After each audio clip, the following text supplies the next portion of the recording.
Hello friends, आप सभी का स्वागत है यार फिजिक्स क्लासेस में। आज हम लोग बात करेंगे नेक्स्ट न्यूमेरिकल का। जितने भी न्यूमेरिकल हम बता रहे हैं सभी आपके एग्जामिनेशन में काम करेगा, चाहे वो नीट का हो, जेई का हो, चाहे एनडीए एयरफोर्स का हो या फिर अदर कोई कंपटीशन का एग्जाम हो, यानी कि जिससे फिजिक्स से क्वेश्चन पूछे जाते हैं वो सभी एग्जामिनेशन में ये काम करने वाला है। इसलिए अभी तक अगर इस चैनल को सब्सक्राइब नहीं किए हैं तो इस चैनल को जरूर सब्सक्राइब करिए और देखते रहिए हमारा न्यूमेरिकल का स्पेशल वीडियो।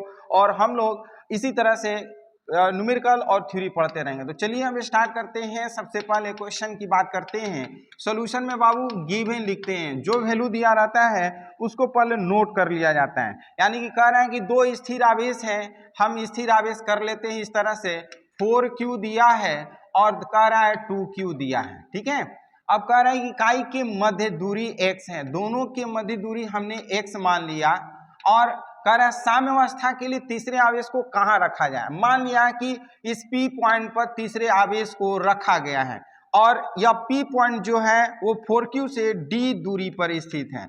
तो इस तरह से बाबू यहाँ से यहाँ की दूरी हो जाएगा हमारा x माइनस d।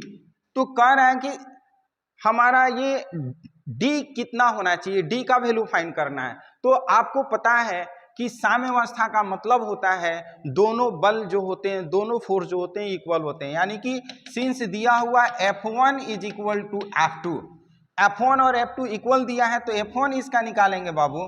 तो इसके ये इस पे फोर्स लगाएगा तो ये 1/4 pi epsilon not into 4q और इंटू q बाई यहाँ से यहाँ की डिस्टेंस d स्क्वायर हो जाएगा इज इक्वल टू, ये इस पे फोर्स लगाएगा तो ये 1/4 पाई एप्सिलॉन नॉट इंटू ये हमारा हो जाएगा 2q और ये हो जाएगा q और बाई यहाँ से यहाँ की डिस्टेंस का स्क्वायर यानी कि x माइनस डी का स्क्वायर कर लेते हैं।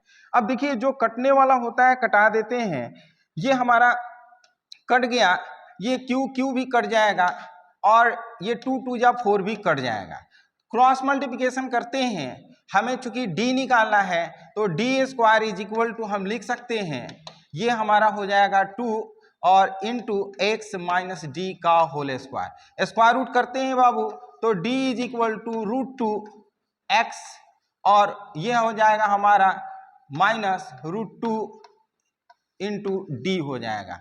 हमें d निकालना है तो d निकालने के लिए ये इधर लाते हैं तो d प्लस ये हो जाएगा √2d और इज इक्वल टू √2x हो जाएगा। ये d हमारा कांस्टेंट कॉमन है, कॉमन ले लेते हैं 1 प्लस √2 और ये हो जाएगा √2x कर लेते हैं। हमें d निकालना है, d इज इक्वल टू बाबू ये बाई में कर लेते हैं √2 इंटू एक्स और अपॉन 1 प्लस √2 कर लेते हैं। ये हमारा आंसर हो गया। √2 का वैल्यू भी हम रख करके इसको डिवाइड कर सकते हैं इस तरह से। ये आप डिवाइड कर सकते हैं इस तरह से। हम d इज इक्वल टू लिख सकते हैं 1.414 x और बाई 1 प्लस 1.414 ये कर सकते हैं, या d इज इक्वल टू ये 1.414 x और अपॉन 2.414 ये हम डिवाइड कर लेते हैं, जितना आएगा वो आपका आंसर हो जाएगा। याद रखिएगा ये आंसर कर लेते हैं, यहाँ पर भी आंसर कर सकते हैं या फिर आप यहाँ पर भी छोड़ सकते हैं, ये दोनों कहीं भी लिख सकते हैं, मीन्स यहाँ तक आप कर सकते हैं। तो उम्मीद करते हैं ये वीडियो पसंद आया होगा। यदि ये वीडियो पसंद आया तो इस वीडियो को लाइक और शेयर जरूर करिए और अभी तक चैनल को सब्सक्राइब नहीं किए तो इस चैनल को जरूर सब्सक्राइब करिए। तो फिर मिलते हैं हम लोग नेक्स्ट वीडियो में, तब तक के लिए धन्यवाद।